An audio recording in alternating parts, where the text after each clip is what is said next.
산상수훈은 거울 중에 거울입니다. 여러분들이 올바른 마음가짐으로 산상수훈 말씀을 들으면 매 시간이 새로워지는 시간이 될 것입니다.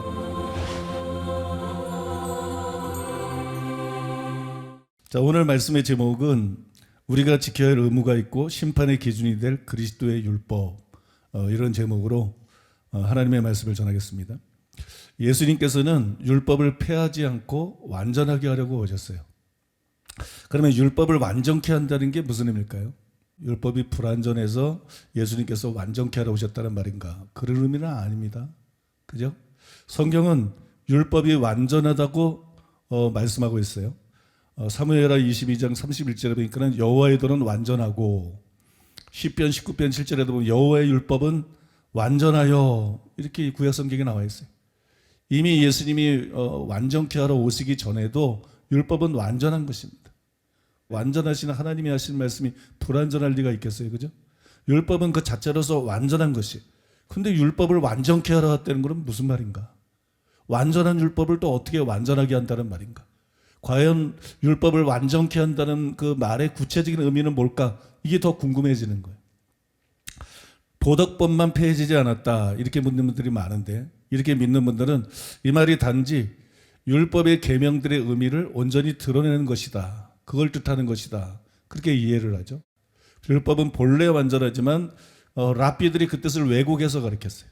서기관과 바리새인들이 그 말씀을 왜곡했기 때문에 예수님께서 진짜 그 말씀, 율법의 의미가 뭔지를 분명히 드러내기 위해서 오셨다, 그게 완전케 한다는 의미다, 이런 얘기인데요. 이거는 그 자체로는 맞는 말이지만 전체적으로는 맞는 말이 아닙니다. 우리는 율법이나 선지자, 이 표현에 주목을 해야 돼요. 예수님 뭐라 했어요? 내가 율법이나 선지자를 폐하러 온 줄로 생각지 말라. 폐하러 오신 것이 아니라 온전케 하러 왔다, 그렇게 말씀했어요. 율법과 선지자 이렇게 말한 게 아니고 율법이나 선지자 이렇게 말했어요. 율법과 선지자를 구분하셨다는 거예요. 율법과 선지자를 하나의 통일체로 본 것이 아니라 별개의 것으로 보신 것이. 이게 무슨 말이냐 그러면 선지자들을 율법의 근거에서 설교하고 외친 자들로 본 것이 아니고 그것과 다르게 예수님에 대해서 예언한 자들로 보셨다는 거예요. 율법을 줬는데 이스라엘 백성들이 말씀대로 못 사니까 선지자들이 회개하라고 외치고 말씀대로 또 살라고 외쳤잖아요. 그런 측면에서 선지자를 지금 예수님이 말씀하고 있는 게 아니라는 거예요. 율법이나 선지자, 율법하고 분리되는 예수 그리스도에 대해서 예언한 선지자로 이해하셨다는 거예요. 여러분, 율법과 선지자가 이런 의미이기 때문에 내가 율법이나 선지자나 폐하러 온 줄로 생각지 말라. 폐하러 온 것이 아니고 완전케 하려 함이로다. 여기서 완전케 한다는 것은 율법이 그림자로서 예표한 거, 그게 일종의 예언입니다.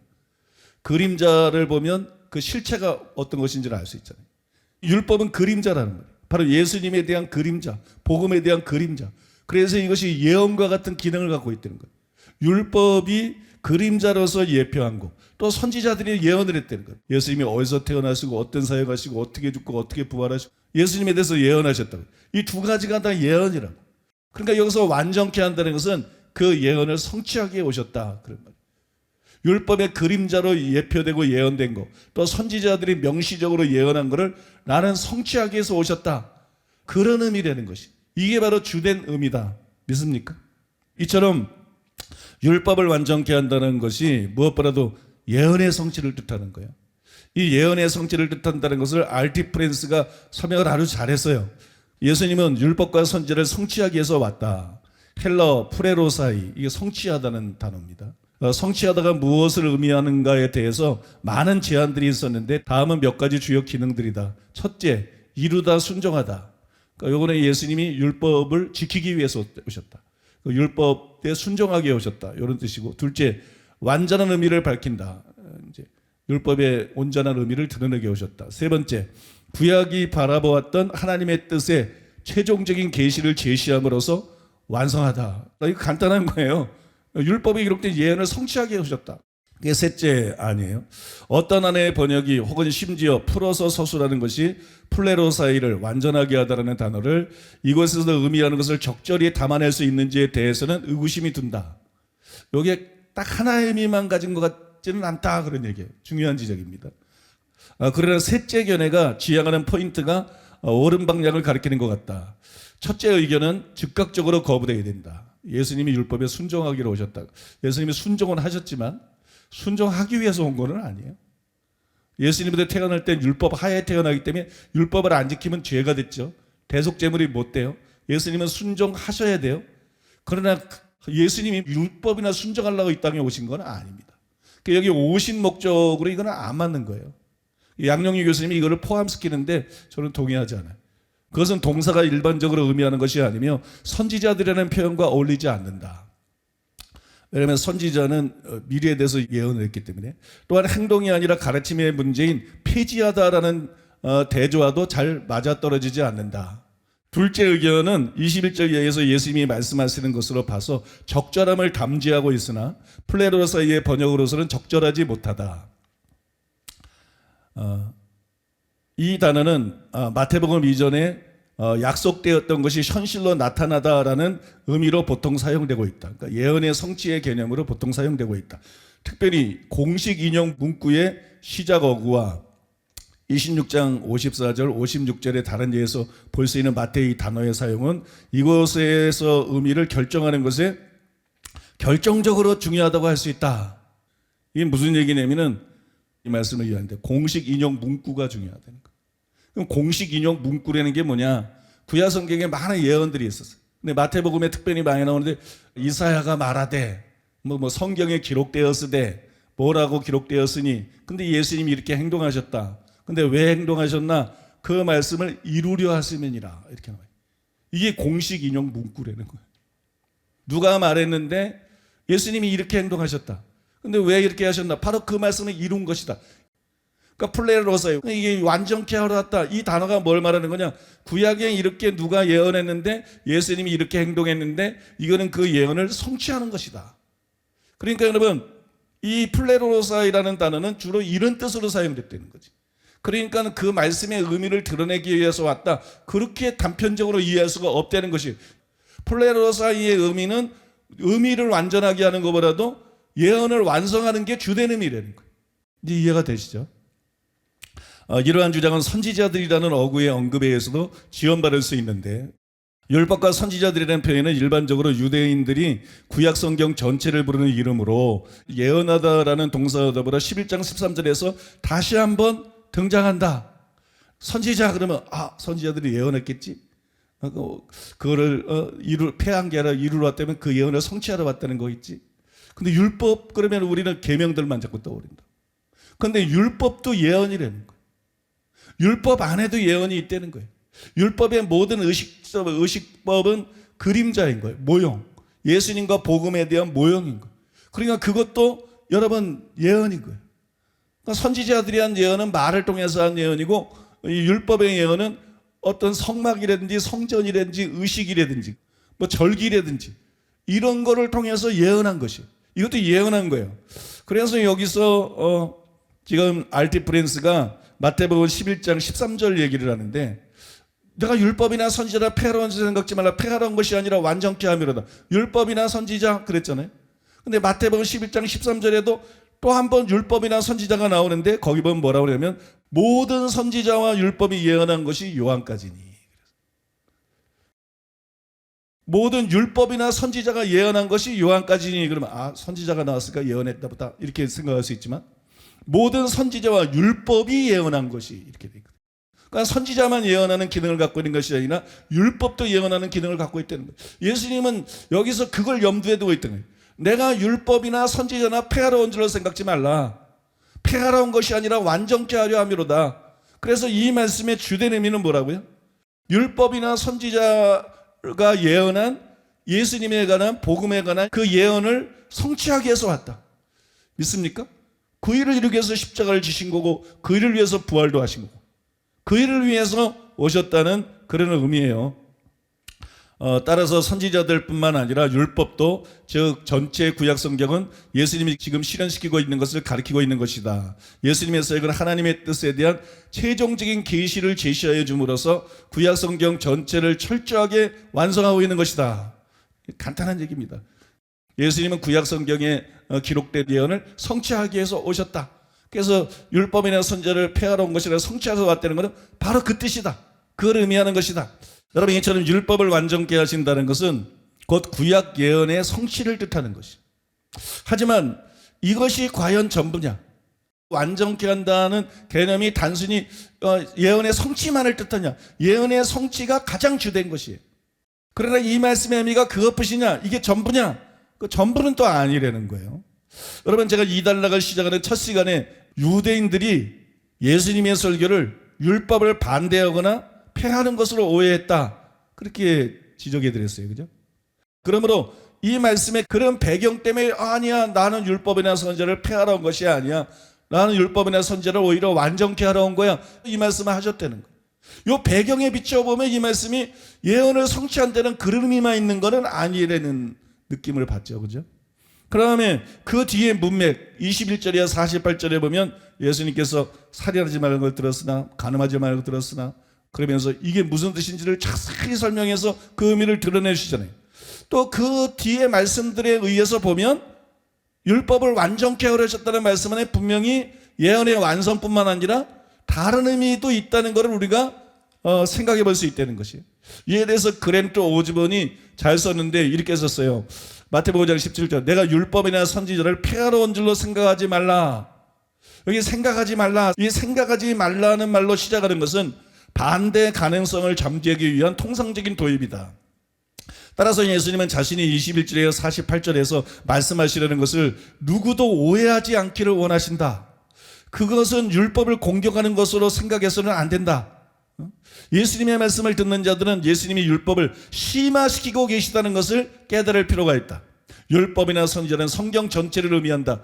폐하는 것이 아니라 이러한 진리를 계시하신 하나님의 진정한 의도를 완전하게 하는 것이다. 설명을 아주 잘했죠. 이것뿐만이 아니라 또 완전하게 반대는 뭐냐면 폐한다는 거예요. 폐한다는 거고 완전케 한다는 거고 예수님이 반대 개념으로 사용한 것인 거라고요. 근데 폐하러의 원어가 카탈리오인데 파괴하다, 부수다, 폐지하다 뭐 이런 뜻이에요. 때문에 우리는 완전하기를 이와 반대 의미로 이해해야 된다는 거지. 그러니까 예수님이 내가 율법을 폐하라는 것이 아니라 완전케 하러 왔다 그러면 내가 이 율법을 없애버리는 것이 아니라 도리어 이 율법의 의미를 온전히 드러내 주어가지고 너희들에게 이것을 잘 지킬 수 있게 하기 위해서 왔다, 그렇게 이해를 해야 된다는 거예요. 그러니까 이런 말씀 안에 또 다른 의미가 들어있다는 게 지금 단서들이 나타나고 있다는 거죠. 그죠? 단순히 예언의 성취만 의미하고 있는 것은 아니다. 율법의 계명들의 의미를 온전히 드러낸다는, 그것도 완전하게 된다는 말 안에 그런 개념이 사실 들어가 있다는 거예요. 그 다음에 이런 해석을 강력하게 뒷받침해 주는 것이 21절에야 48절인 거예요. 완전케 하러 왔다 그러고 예수님이 그 뒤로 그런 일을 하고 계시니까, 21절에서 48절에서 그런 작업을 하고 계시니까 이것이 그걸 강력하게 뒷받침해 준다는 거죠. 이 RT 프랑스도 이 완전하게 한다, 이런 단어가 바로 그런 의미다, 그렇게 해석을 했어요. 논의의 배경 속에서, 이 말씀의 배경 속에서 메시아의 역할이 뭐냐, 메시아의 역할은 율법에 대한 결정적인 해석을 포함할 것이고 때때로 새로운 율법의 공포까지도 메시아의 역할이 될 것이라는 유대인의 기대가 자리 잡고 있는 것 같다. 이거 뭘 근거로 이런 말을 하냐면 이사야 2장 2절이야 3절에 보면 말세 때 모든 산들 위에 여호와의 전이 세워지는데 거기 만민이 막 몰려드는데 율법을 듣기 위해서 몰려든다. 거기서 율법이 나올 것이다. 근데 그 말세는 신약시대를 말하는 거거든. 신약시대 때 율법을 들으러 올 것이다 그러거든. 거기서 율법이 나올 것이다 그러거든. 이게 뭘 말하는 거겠느냐? 유대인들이 이 말씀을 어떻게 이해했겠느냐? 메시아가 오시면 우리에게 율법을 완전하게 하실 것이다. 그 의미를 완전하게 우리에게 가르쳐 주실 것이다. 그리고 새로운 차원의 율법을 선포해 주실 것이다. 그래서 우리는 그 말씀을 따라 살게 될 것이다. 이런 기대감이 여기에 깔려 있다는 거예요. 그래서 예수님 내가 율법이나 선지라 폐하러 온 줄에서 폐하러 온 것이 아니라 완전케 하려니라. 그러면서 여기서 율법의 계명들을 제대로 해석해 주실 뿐만 아니라 실제로 새로운 차원의 율법을 주고 계시다는 거죠. 이러한 복잡한 사고가 플레로사이, 이 단어 뒤에 놓여 있는 것이다. 예수님은 구약 성경이 기대했던 것을 가지고 오고 있다. 그의 가르침은 구약 성경의 계시를 넘어설 것이다. 똑같은 게 아니에요. 그거보다 더 뛰어나고 더 완전한 거예요. 그러나 그의 가르침은 구약 성경을 폐지하는 것과는 거리가 먼데, 또한 그의 가르침은 그 자체로 구약이 의도했던 절정이다. 양용희 교수님도 여기에 동의합니다. 완전케 하다라는 것을 이런 의미라고 해석해야 된다. 그 다음에 우리나라가 낳은 최고의 신학자라고 하는 세계적인 신학자인 김세인 교수님도 완전케 하다라는 말을 그런 의미로 똑같이 이해를 하고 있어요. 그분의 책에 보면 이렇게 나와 있어요. 완성한다는 의미는 두 가지로, 하나는 율법의 예언과 약속을 종말론적으로 완성한다는 뜻이고, 또 하나는 율법의 문자가 가리키는 정신을 온전하게 한다는 의미가 있다. 예수님은 이 일을 위해서 오셨다는 거예요. 예수님은 율법을 폐하러 온 것이 아니라 율법을 완전케 하러 오셨다. 어떻게 완전케 하시는가? 율법을 통해서든지 선지자를 통해서든지 예언된 모든 것을 예수님께서 이루기 위해서 오셨다. 믿습니까? 그 다음에 율법의 각 계명들의 그 의도와 정신을 제대로 들여서 그 말씀을 통해서 하나님께서 우리에게 요구하는 것이 무엇인지를 완전한 차원에서 드러내기 위해서, 그래서 율법을 완성케 하기 위해서 오셨다. 이렇게 여러분 말씀하고 있는 것이, 이게 예수님의 관점이에요. 바울은 예수님과 다르게 보는 게 아니라 다른 주제를 다른 관점에서 보았기 때문에 율법이 폐해졌다 그래요. 율법으로 구원받는 게 아니다. 믿음으로 구원받는 거다.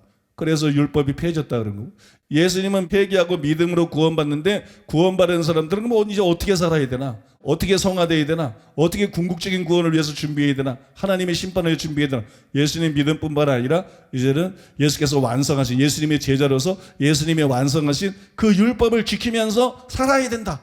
그래서 점점 거룩해지고 마지막 때 심판을 준비해야 된다. 자, 이제 우리는 예수님이 율법을 폐하러 자고 완전케 하러 왔는데, 완전케 하라는 게 무슨 의미인지를 정확하게 이해를 했어요. 그죠? 그게 이중적인 의미다. 우선적으로는 율법의 예언을 성취하는 것이고, 두 번째로는 율법의 의미를 완전하게 드러내서 우리를 하여금 그 말씀대로 살도록 하시는 것이다. 믿습니까? 이게 율법을 완전케 한 것이. 그리고 이것이 뭐냐? 그리스도의 율법이에요. 이 모세의 율법을 그리스도께서 완전케 한 거, 이게 그리스도의 율법이야. 믿습니까? 그게 그리스도의 율법인데, 그럼 이제 이런 이해의 근거 위에서 우리가 지켜야 될 의무가 있고, 마지막 심판의 기준이 되기 때문에 형언할 수 없을 정도로 중요한 그리스도의 율법에 대해서 지금부터 여러분들에게 설명해 드리겠습니다. 먼저 저는 더글라스 헤어의 글에 나오는 메시아적 토라라는 것은 율법이라는 단어입니다. 이 메시아적 토라라는 표현에 주목하라고 말하고 싶어요. 그가 이런 말을 했습니다. 그러나 나는 너에게 이르노니 라는 말에 의해 도입되는 진술의 권위는 여타의 유대인 성경 해석자들의 해석학적 권위와는 전혀 비교될 수 없는 것이다. 이건 무슨 권위냐? 그것은 살아계신 하나님의 아들인 메시아의 권위다. 그래서 예수님의 가르침은 단순히 토라, 율법의 해석이 아니라 부가 부분이다. 그러므로 어떤 면에서 예수님의 가르침은 기독교인들이 모세의 율법보다 우선시할 메시아적 토라가 된다. 보라, 내가 너희에게 분부한 모든 것을 가르쳐 지키게 하라. 이게 단순히 해석으로만 보여요.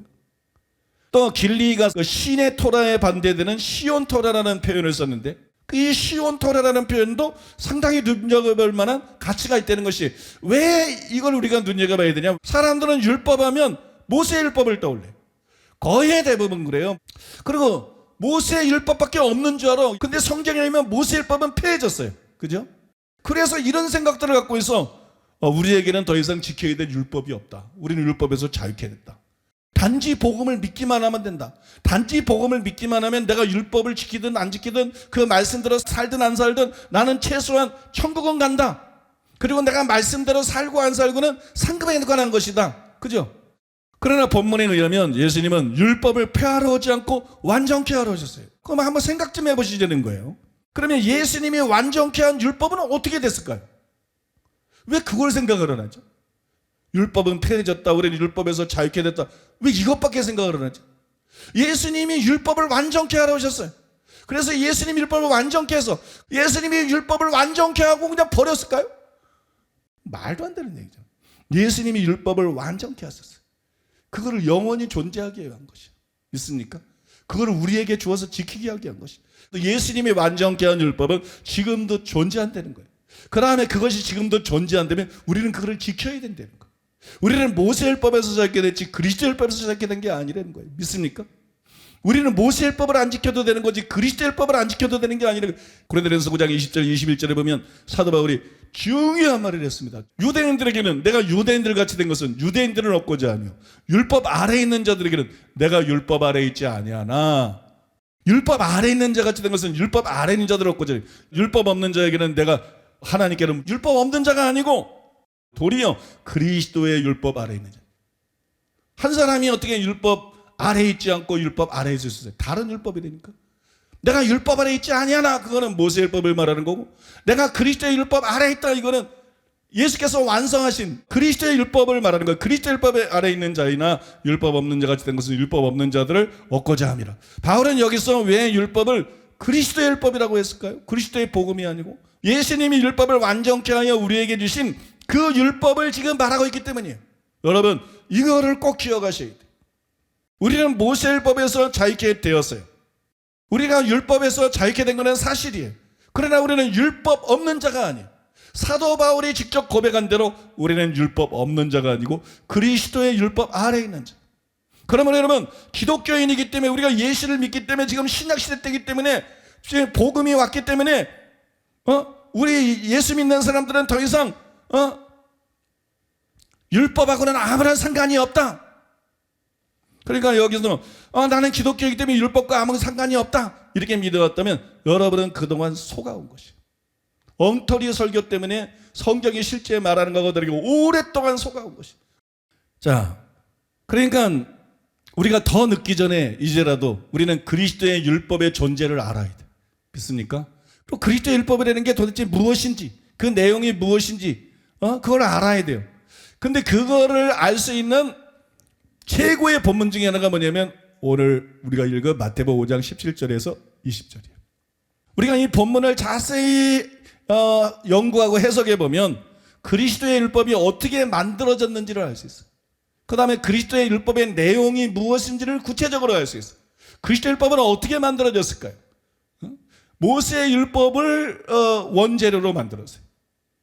그래서 이 모세의 율법을 완전케 하심으로써 그것이 그리스도의 율법이 됐어요. 그 내용은 뭐냐? 첫 번째로는 율법과 선지자의 예언의 성취입니다. 이게 그리스도 율법의 첫 번째 내용이에요. 그 다음에 두 번째는 뭐냐? 율법의 계명들에 대한 예수님의 완전한 해석. 요거예요. 이 두 가지가 예수님이 율법을 완전케 하심으로써 그리스도의 율법을 구성하게 된 그 두 가지 구성 요소예요. 믿습니까? 이제 그리스도 율법이 그냥 추상적인 게 아니라 뭔지 개념이 잡히시죠, 그죠? 그리스도 율법은 이런 것입니다. 즉 그리스도 율법은 놀랍게도 복음을 포함합니다.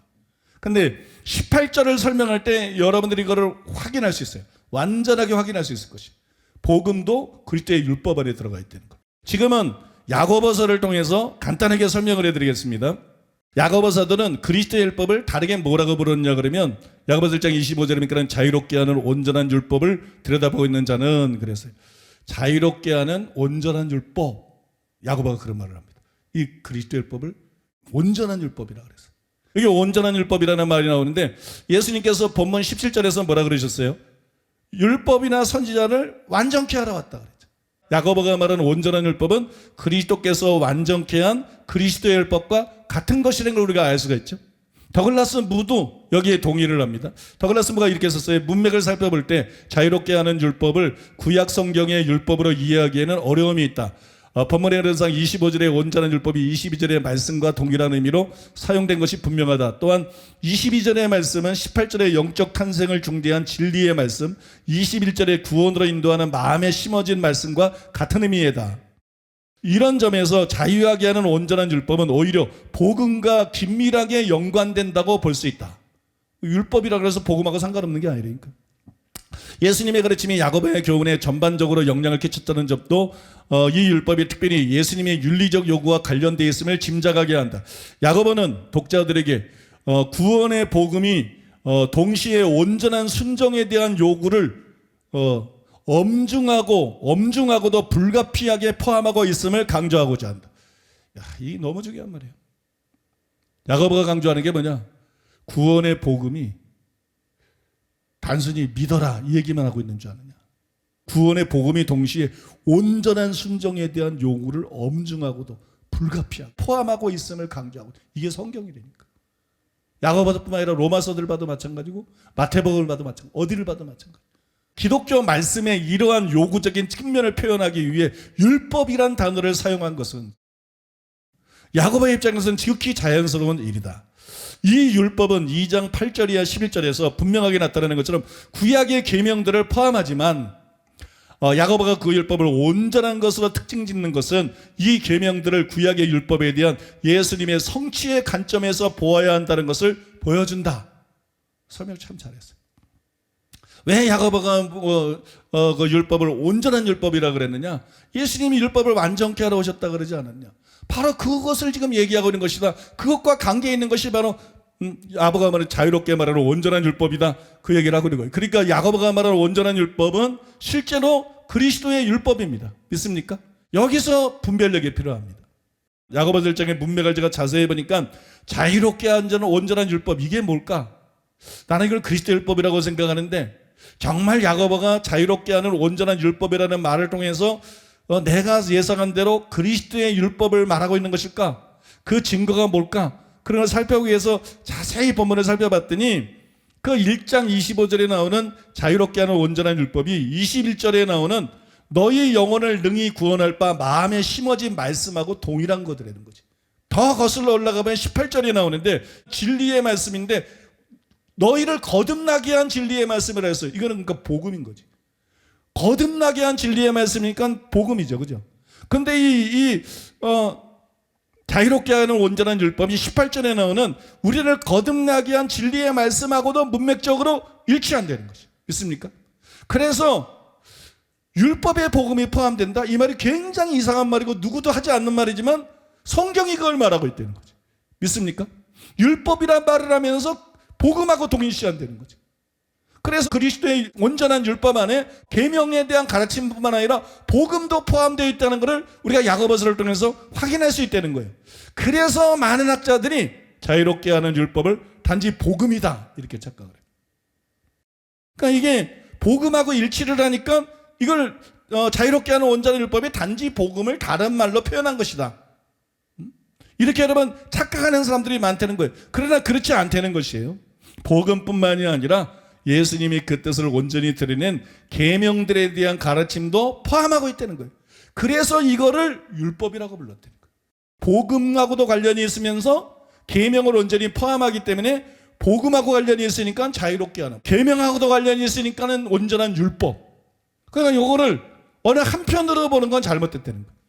반대로 어떤 사람들은 여기 나오는 율법이라는 단어 때문에 자유롭게 하는 온전한 율법을 예수님이 그 뜻을 온전히 드러낸 율법의 계명들에 대한 가르침만 뜻한다. 또 반대로 이렇게 해석하는 학자들도 굉장히 많아요. 그러나 여러분 절대로 그렇지가 않아요. 이미 여러분들에게 설명해 드린 것처럼 자유롭게 하는 온전한 율법은 18절에 나오는 우리를 거듭나게 하는 진리의 말씀, 복음과 문맥상 일치합니다. 이것이 단순히 계명에 대한 설명뿐만 아니라 복음을 포함하고 있다는 것이 야고보서 1장의 문맥을 통해서 분명히 드러나 있는 것이죠. 그것뿐만이 아니고 자유롭게 하는 온전한 율법이라는 표현 자체가 그 증거가 되는 것이죠. 온전한 율법은 어떤 율법이냐? 이걸 설명하는 수식어가 붙었는데 자유롭게 한다 그래요. 온전한 율법, 그리스도 율법은 어떤 율법이냐? 자유롭게 한다. 이 자체가 증거예요.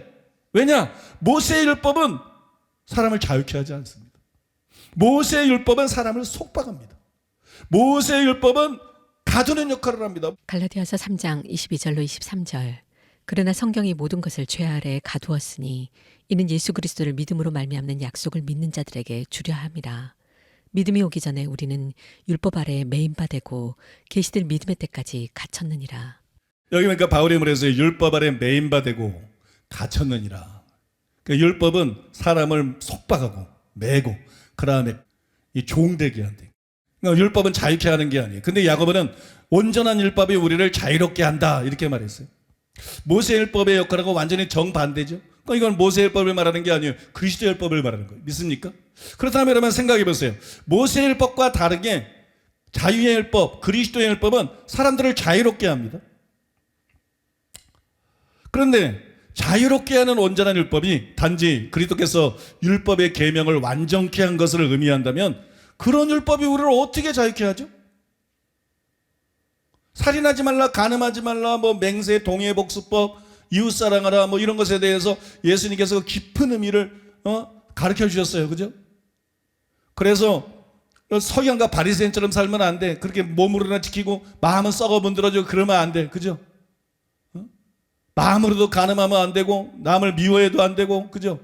진실해야 되고 원수까지도 사랑해야 되고 막 그런 삶을 살아가야 돼. 이게 그리스도께서 계명을 완전케 하신 것이에요. 이게 사람을 어떻게 자유케? 이건 사람을 더 속박하지. 모세율법을 흔히 무거운 짐이라 그러는데 이거는 더 무거운 짐이지. 그죠?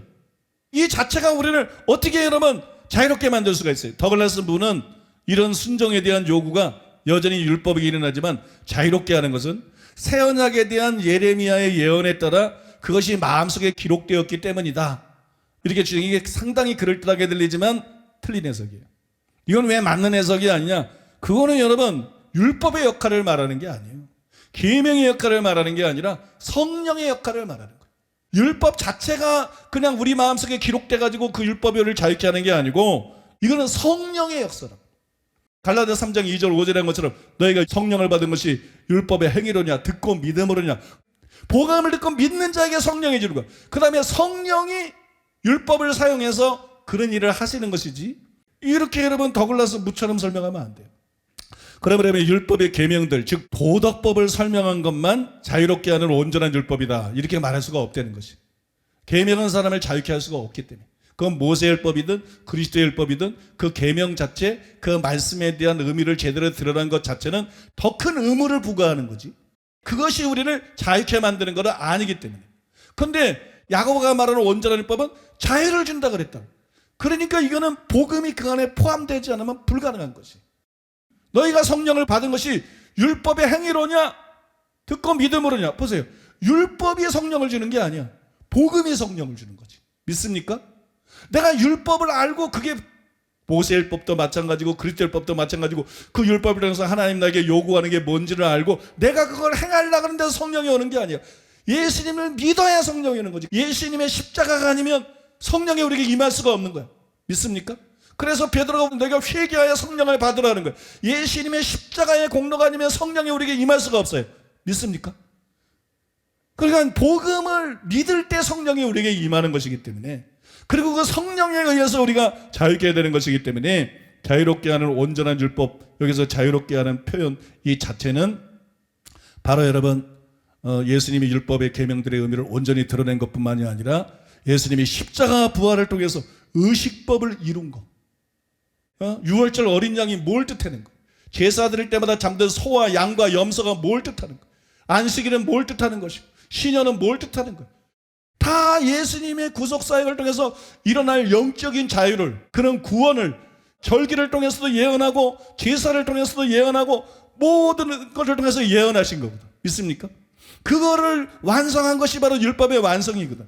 그 다음에 그것이 바로 복음이지. 의식법의 최고의 것은 피 흘림이잖아. 피 흘림이 없으면 사함이 없다. 짐승들의 피가 구약시대에 4,000년 동안 강물 같은 피가 흘렀다고. 이게 다 뭘 말하는 거예요? 예수님의 십자가의 중에서, 그 다음에 예수님의 부활을 가리키는 거예요. 여러분 믿습니까? 그게 뭐예요? 그게 복음이지. 완성된 율법 안에는 제가 아까부터 말씀드렸지만 복음과 계명이 다 들어가 있다는 거예요. 믿습니까? 그게 바로 그리스도의 율법이라는 거예요. 이제 한편 야고보는 자유롭게 하는 온전한 율법을 다음 장에서 자유의 율법이라고 불렀어요. 야고보서 2장 12절이니까 너희는 자유의 율법대로 심판을 받은 자처럼 말도 하고 행하고 있다. 이제 여기서 굉장히 중요한 게라. 자유의 율법대로 심판을 받는다. 너희는 그리스도인들이야. 여기서. 그죠? 너희가 뭐로 심판받는지 알아? 단순히 복음으로 심판받는 줄 아는데 너희가 뭐로 심판받는 줄 알아? 너희는 율법으로 심판을 받아. 그런데 모세율법으로 심판을 받지 않아. 자유의 율법으로 심판을 받아. 그러니까 자유의 율법대로 심판을 받을 처럼 말도 하고 행하기도 하라. 말도 자유의 율법에 심판받는 거 염두에 두고 말해라. 행동도 마지막에 심판대에서 심판받게 될 거를 염두에 두고 그래 행동을 해라. 그렇게 살아라. 믿습니까? 엄청 중요한 말씀이죠. 본래 모세의 율법은 종의 율법이에요. 왜냐하면 율법은 가두는 역할을 했을 뿐만이 아니라 종의 위치에 있었던 구약 성도들이 지키는 율법이었고, 또 신학시대 때도 지키는 사람들, 그게 율법주의 이단이고 그것이 갈라디아에서 나오는 그런 유대주의자들인 거예요. 그러니까 율법이 폐해졌다는 걸 모르고 율법을 지키는 거예요. 그럴 필요가 없는데 그 진리를 모르기 때문에 마치 구약시대 때 율법을 해서 종노릇 했던 것처럼 종노릇하는 자들이. 그래서 여러분, 모세의 율법은 성경에 의하면 무슨 율법이냐? 종의 율법입니다. 그 증거로 갈라디아서 4장 3절에 5절에 보면 이와 같이 우리도 어렸을 때 이 세상 초등학문 아래에 있어서 종노릇 하였더니, 여기서 이 세상 초등학문은 율법입니다. 어렸을 때에는 구약시대를 말합니다. 그 다음에 보면 율법 아래에 있는 자들을 속량하시고, 속량했다는 게 뭐예요? 종이라는 거지. 종을 사서 자유케 하는 게 속량이잖아. 그러니까 율법 아래에 있는 자들은 무슨 말이니? 종노릇하는 자들이라는 거죠. 갈라디아서 4장 21절에 25절에 보면 기록된 바 아브라함에게서 두 아들이 있으니 하나는 여종에게서 하나는 자유형이 있는 여자에게서 낳다 하였으며 여종에게서는 육체를 따라 낳고 자유 있는 여자에게서는 약속으로 말미암았느니라. 이것은 비유니 이 여자들은 두 언약이라. 두 언약이 뭐예요? 옛 언약과 새 언약. 그 옛 언약은 뭐예요? 율법. 새 언약은 뭐예요? 복음. 그죠? 근데 사라와 하갈, 옛 언약과 새 언약이다. 근데 하갈은 뭐예요? 종이죠. 종. 이것은 비유니 두 언약이라. 하나는 신의 산업도 종을 낳은 자니 곧 하갈이라. 이 하갈은 아라비아인의 신의 산업도 지금 있는 예루살렘과 같은 곳이니 그가 그 자녀들과 더불어 종노릇하고, 이게 다 종이라는 거예요. 구약시대 때든지 신약시대 때든지 모세의 율법을 지키고 모세의 율법을 따라 신앙생활하는 것은 전부 종이다. 그러니까 성경은 우리 믿는 사람들이 모세의 율법을 지키거나 모세의 율법을 따라 살지 말아야 될 걸 분명히 말하고 있다. 근데 이것만 안 것이 문제인 거야. 우리는 모세의 율법에서 자유케 됐을 뿐만 아니라 우리에게는 그리스도의 율법이 주어졌다는 걸 놓친 것이 문제인 거야. 이게 영혼들의 안전을 위해서 치명적인 결함인 것이에요. 믿습니까?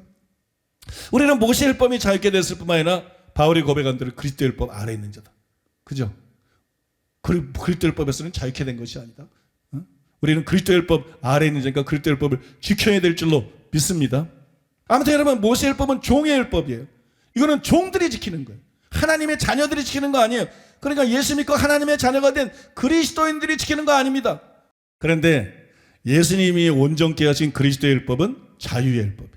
야고보서가 그거를 종의 율법하고 완전히 반대, 자유의 율법이라고 불렀어요. 왜 갑자기 율법을 종의 율법하고 완전히 반대인 자유의 율법이라고 부를까요?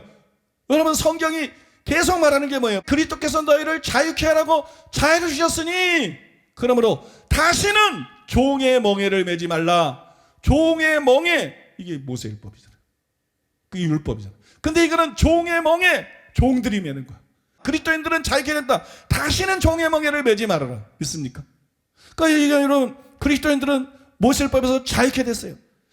그러니까 우리는 자유케 됐으니까 율법하고 아무 상관이 없다. 맞아. 모세 율법하고 아무 상관이 없어. 근데 우리는 자유케 됐으니까 제멋대로 산다. 아무렇게 살아야 된다. 전혀 아니야. 전혀 아니야. 우리는 자유케 된 자는 자유케 된 사람이 지켜야 되는 율법이 있어요.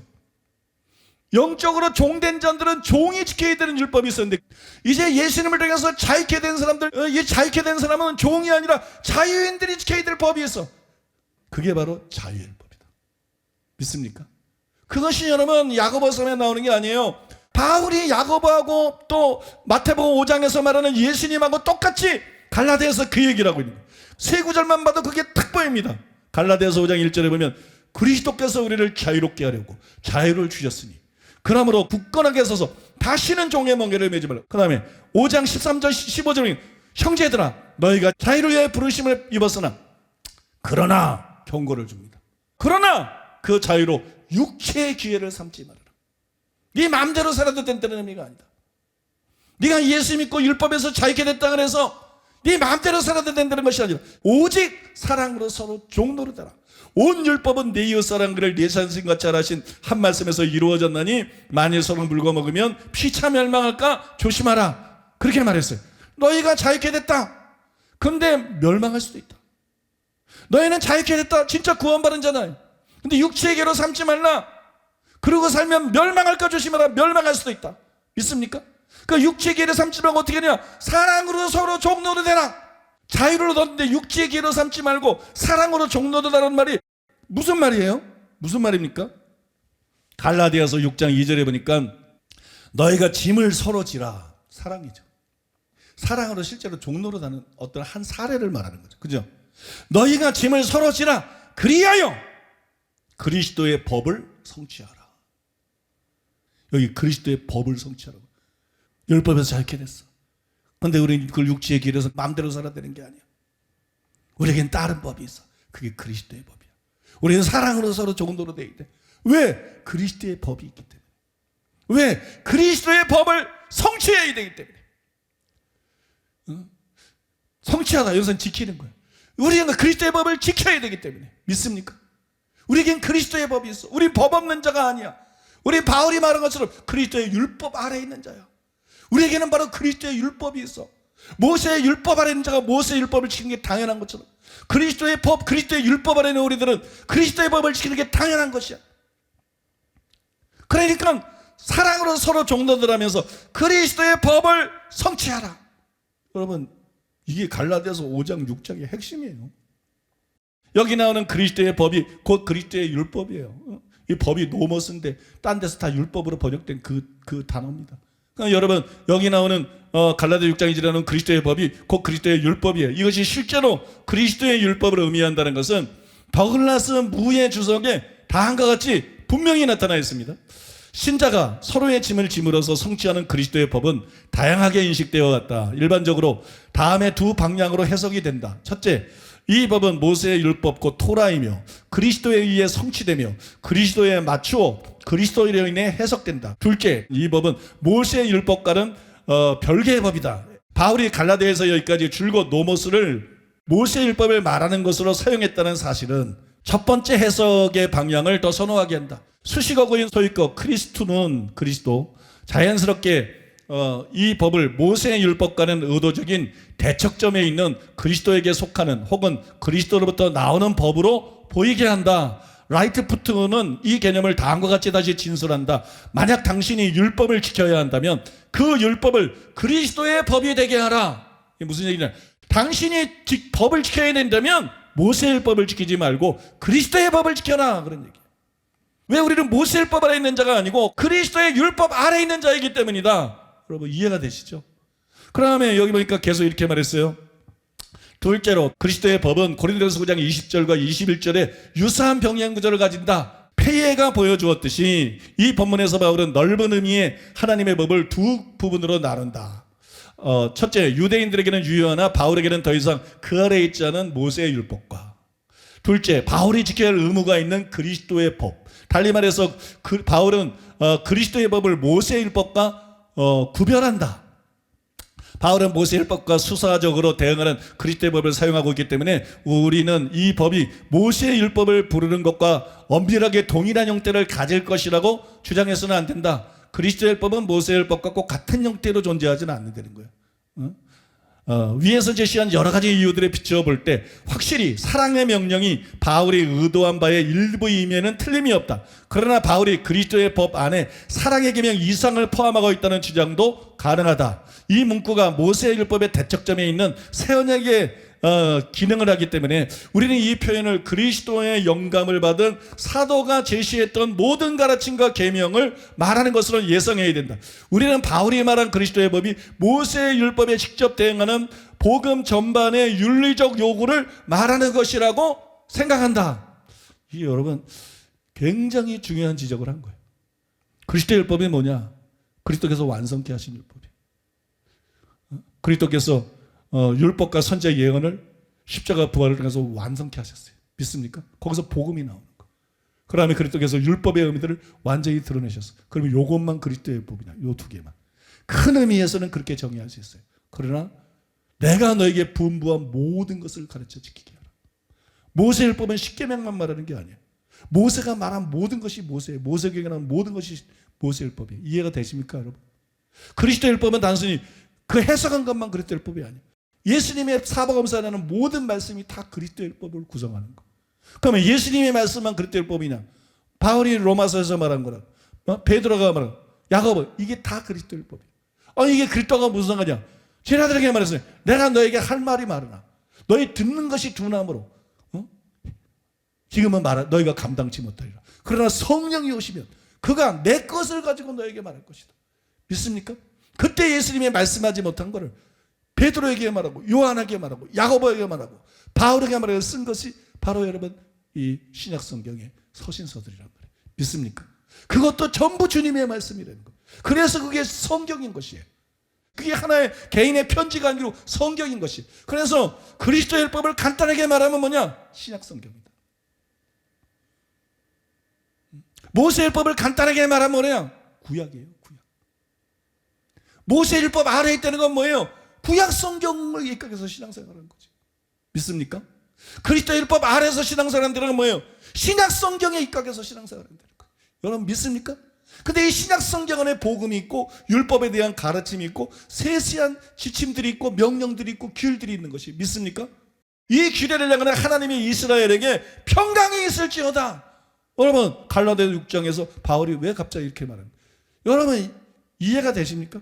그리스도의 율법은 좁은 의미에서 말한다 그러면 예수께서 의식법을 완성한 것과 계명을 의미로 분명히 드러낸 걸 말합니다. 좀 더 범위를 넓혀보면 내가 너에게 분부한 모든 것, 사복음서에 나오는 예수님의 가르침 전체는 우리는 그 모든 말씀을 따라 살아야 되는 거예요. 그죠? 그 모든 말씀을 기준으로 그 말씀을 법으로 삼고 살아야 되는 거예요. 예수님이 뭐라 했어요? 내가 너에게 이런 말이 너희를 심판하리라. 여러분 굉장히 중요합니다. 예수님 말이 심판합니다. 예수님 말이 다 법입니다. 이해되십니까 여러분? 산상순의 결론이 그거 아니에요. 누구든지 나의 이 말을 듣고 행하는 자는, 나의 말을 듣고 행치 않는 자는 예수님의 말씀이 우리를 심판하는 거야. 뭐가 우리를 심판하냐? 예수님이 한 말이 심판하는 거야. 예수님이 분부한 모든 말이 심판하는 거야. 신약 성경이 우리를 심판하는 거야. 여러분 믿습니까? 우리 골치 아파서 어떻게 다 그렇게 해서 골치 아플 필요 없어. 하나님 사랑하면 되는 거야. 그러면 이루어진다. 성령을 쫓아 행하라. 그러면 율법이 이루어지지. 로마서 8장 4절에 성령을 쫓아 행하는 우리에게 율법의 요구가 이루어지게 하려 하십니다. 성령은 사랑하게 하는 영이에요. 믿습니까? 성령은 율법 계명 하나하나를 지키게 하는 영이 아니에요. 성령은 우리에게 복음을 계시하는 거예요. 그 복음이 사랑이야. 하나님의 사랑, 예수님의 대속의 사랑. 믿습니까? 그 사랑에 감격하면 원수 사랑이 쉬운 거야. 그 사랑을 감격하지 않고 그 사랑을 깨닫지 못하고 원수를 사랑하려고 하면 너무 어려운 거야. 근데 내가 받은 사랑이 바로 그 원수 사랑이야. 원수인 나를 사랑해 주신 거야. 여러분 그래서 복음을 제대로 이해하게 되면 마음을 다하고 목숨을 다하고 뜻을 다하여 하나님을 사랑하는 자가 돼. 내 이웃을 내 몸처럼 사랑하는 자가 되는 거. 원수를 사랑하는 자가 되는 거. 그러면 예수님이 뭐라고 말씀하셨던, 바울이 뭐라고 말했던, 야고보가 뭐라고 말했던 다 기억하는 게 아니라도 그 말씀을 다 이루게 되는 거. 여러분 이해하십니까? 물론 어떤 거는 완전하지 않지. 그러면 자백하면 되는 거고. 그러면 용서해 주시는 거고. 여러분 이것이 신앙생활인 것이에요. 이것이 여러분 참된 기독교인 것이에요. 여러분 믿습니까? 이제 그리스도의 율법이 뭔지 확연하게 이해가 되실 거예요. 믿습니까? 저는 그리스도의 율법이 존재한다는 것을 신학생 때 깨달았다 그랬어요. 그 다음에 그거를 줄곧 그 이후로 강조했어요. 그런데 그리스도의 율법에 대해서 설교하고 강조하는 신학자를 단 한 명도 보지 못했어요. 그리스도의 율법에 대해서 강조하고 설교하는 목사도 단 한 사람도 보지 못했어요. 그래 나는 너무 이상한 거야. 야 기이하다. 성경에 그리스도의 율법이 있는데, 자유율법이 있는데 그거를 심판을 받는다 그러는데, 그럼 그거 지켜야 된다는 얘기인데 이렇게 중요한 거를 왜 신학자들이 얘기를 안 하지? 이렇게 중요한 거를 왜 목사들이 이거를 강조하지 않지? 이게 참 기이한 일이고 참 이해가 안 되는 일이었어요. 그러다가 최근에 요즘에 가장 대표적인 신학자로 인정받고 있는 더글라스 무가 저처럼 그리스도의 율법을 강조하고 있고 또 저와 견해가 거의 같다는 걸 알았어요. 그 더글라스 무가 쓴 갈라디아서 주석이나 야고보서 주석의 관련 구전들을 주의한 것을 보면 그게 다 나타나 있어요. 여러분들이 이게 사실이라는 것을 그 책을 통해서 얼마든지 확인할 수가 있어요. 그러나 그것은 제가 아주 최근에 알게 된 사실이고 때문에 여러 해 전에 양용희 교수님이 본문 19절에 근거를 해가지고 그리스도의 율법에 대해서 설명하는 것을 읽었어요. 그때 그리스도의 율법에 대해서 다른 사람이 말하는 걸 처음 제가 읽은 거예요. 그때 제가 얼마나 감격했는지 몰라요. 이 위대한 진리, 이 중요한 진리를 영혼들의 안전을 위해서 반드시 외쳐야 되는데 이걸 말하는 학자가 있구나. 그 내용이 이런 내용입니다. 19절의 이 계명들은 18절의 율법을 지칭하는 것이 거의 확실하다. 하지만 우리는 여기서 이 계명들의 성격을 좀 더 정확하게 규정할 필요가 있다. 구원사의 시간 석상에서 19절의 계명들의 지시 대상은 성취 이후의 시기에 속하는 데 반해 17절 18절의 율법의 지시 대상은 명백히 성취 이전의 시기에 속한다. 이게 무슨 얘기냐면요, 문맥에 보면 18절에 나오는 율법의 1.1에 가고 19절에 나오는 지극히 작은 계명 중에 하나가 같은 게 된다는 말이에요. 근데 이게 문맥적으로는 같은 개념인데 다른 거다. 시기가 다르다. 그 율법의 1.1핵이라고 반드시 없어지지 않고 다 하리라, 이거는 모세 본연의 율법을 말하는 거죠. 그런데 그러므로 내가 너에게 이르노니 이 계명 중에 지극히 작은 거 하나라도 버리고, 이거는 예수님께서 이 모세 율법을 완전케 한 걸 말하는 거죠. 이해가 되십니까? 이게 똑같은 거를 말하고 있는 게 문맥적으로 맞지만 18절의 율법의 1.1핵은 구약 시대 모세의 율법 그 자체를 말하는 거고, 19절에 그러므로 이 계명, 그러면 똑같은 걸 얘기하는 것 같지만 그거를 폐하지 않고 완전케 한 계명이기 때문에 이 계명이라고 그러고 동일시가 되지만 사실상 그거하고 똑같은 걸 얘기하고 있는 건 아니다. 이 작은 거 하나라도 안 지키는 자는 천국에서 지극히 작은 자가 되고, 중요한 걸 안 지키는 자는 천국에 못 들어가는 거고, 이걸 다 지키는 자는 천국에서 큰 자가 되는 거고. 그래서 천국의 기적은 여러분 순종에 의해서 결정이 되는 거예요. 거룩에 의해서 결정이 되는 거예요. 사랑에 의해서 결정이 되는 거예요. 그래서 우리가 그거를 최고의 목표로 삼고 그런 삶을 살도록 부단히 노력하고 부단히 추구해야 되는 것이, 여러분 믿습니까? 지금 이 양영희 교수가 하는 말이 그거예요. 자, 요런 얘기를 하면서 양영희 교수님이 뭐라냐면, 그렇다면 지금 설명해 드린 대로라면 이 계명들은 구약의 옛 율법이 아니라 성취된 율법을 지칭한다. 이 성취된 율법이란 옛 율법이 지향하고 목표했던 새 율법이고, 예수님의 종말론적 지상 사역에 의해 이미 성취된, 그리고 그의 재림에 의해 완성될 때까지 예수님의 제자들이 아직 지켜야 될 메시아적 율법이다. 너무 중요한 걸 지금 얘기하고 있는 거예요. 그렇다면 여기 이 계명은, 우리가 지켜야 될 계명은 예수님이 성취한 그리스도의 율법이다. 이거는 예수님이 재림할 때까지 신자들이 지켜야 될 율법이다. 제자들은 율법의 모든 계율들을 예수님의 지상사역에 의해 성취된 의미로 그의 재림을 내다보며 계속 지켜야 한다. 19절의 두 쌍의 조건절들과 귀결절들은 계명, 그 성취된 메시아적 율법의 가장 사소하고 덜 중요한 사항들까지도 순종하느냐 아니면 제쳐두느냐가 하나님께서 하나님 나라의 완성 단계에서 사람들의 운명을 판가름하는 근거가 된다는 점을 분명히 해준다. 이처럼 19절은 예수님의 성취에 비추어 이해된 율법의 지속적인 유효성을 잘 보여준다. 이렇게 함으로써 19절은 17절에 대한 율법 경시론적인 해석을 경계하도록 해준다. 그러니까 무율법주의, 반율법주의 잘못됐다는 거예요. 예수를 믿기만 하면 율법은 폐해졌으니까 이제는 뭐 말씀대로 모세라도 적어도 천국가, 이거는 명백한 이단이에요. 이거는 명백한 이단입니다, 여러분. 교회 안에 들어와 있는 이단입니다. 그래서 김세영 교수도 구원파 이단이 교회 안에 들어왔다고 탄식하는 거고, 로이드 존즈 같은 세계적인 그런 강해 설교자도 산대만주의, 이런 이단이 지금 현대교회에 너무 많이 들어와서 기승을 부리고 영혼들을 미워가고 있다고 탄식하고 있는 거예요. 이처럼 양영희 교수님은 예수님이 완성하신 그리스도의 율법을 새 율법, 성취된 율법, 메시아적 율법이라고 칭했어요. 그것이 바로 그리스도의 율법이에요. 본문을 해석하면서 그리스도 율법에 대해 정확히 인정한 것이, 사랑하는 성도 여러분, 바울이 고백한 대로 우리는 모세 율법 아래 있지 않습니다. 우리는 모세 율법에서 자유케 되었습니다. 그러나 우리는 율법 없는 자가 아니에요. 바울이 말한 대로 우리는 그리스도의 율법 아래 있는 자예요. 그런데 그리스도의 율법 아래 있다는 말이 무슨 뜻이에요? 이것이 무슨 의미입니까? 그리스도의 율법 아래 있다는 것은 그것을 지켜야 될 의무가 우리에게 있다는 것이에요. 믿습니까? 또 그리스도의 율법 아래에 있다는 것은 무엇입니까? 그것은 여러분, 우리가 그것으로 심판을 받게 될 것이라는 말씀이 되는 거예요. 우리는 그거로 심판받습니다. 법은 우리가 살아야 될 기준입니다. 법은 또한 심판하는 기준입니다. 믿습니까? 우리는 그 말씀대로 살아야 돼요. 왜냐하면 우리는 하나님의 심판대 앞에 섰을 때 바로 여러분 그리스도의 율법을 기준으로 심판을 받을 것이기 때문이에요. 그래서 예수님이 믿음으로 구원받는 것을 다 아시면서 너희 의가 서기관과 바리새인보다 낫지 못하면 결단코 천국에 들어가지 못한다고 단언하신 것이고, 그래서 예수님께서 나더러 주여 주여 하는 자마다 다 천국에 들어갈 것이 아니요 다만 하늘에 계신 내 아버지의 뜻대로 행하는 자라야 들어가리라고 말씀하신 것이에요. 더구나 여러분 그 뒤에 보면 이렇게 쓰여있어요. 마태복음 7장 22절 23절에 보니까는 그날에 많은 사람이 나더랬는데 주여 주여 우리가 주의 이름으로 선지자 노릇하며 주의 이름으로 귀신을 쫓아내며 주의 이름으로 많은 권능을 행하지 아니하였나이까 하리니 그때 내가 그들에게 밝히 말하되 내가 너희를 도무지 알지 못하니 불법을 행하는 자들아 내게서 떠나가라 하리라. 상대는 주의 이름으로 선지자 노릇하고 귀신을 쫓아내고 많은 권능을 행한 사람들입니다. 보통 사람들이 아닙니다. 보통 목회자들이 아닙니다.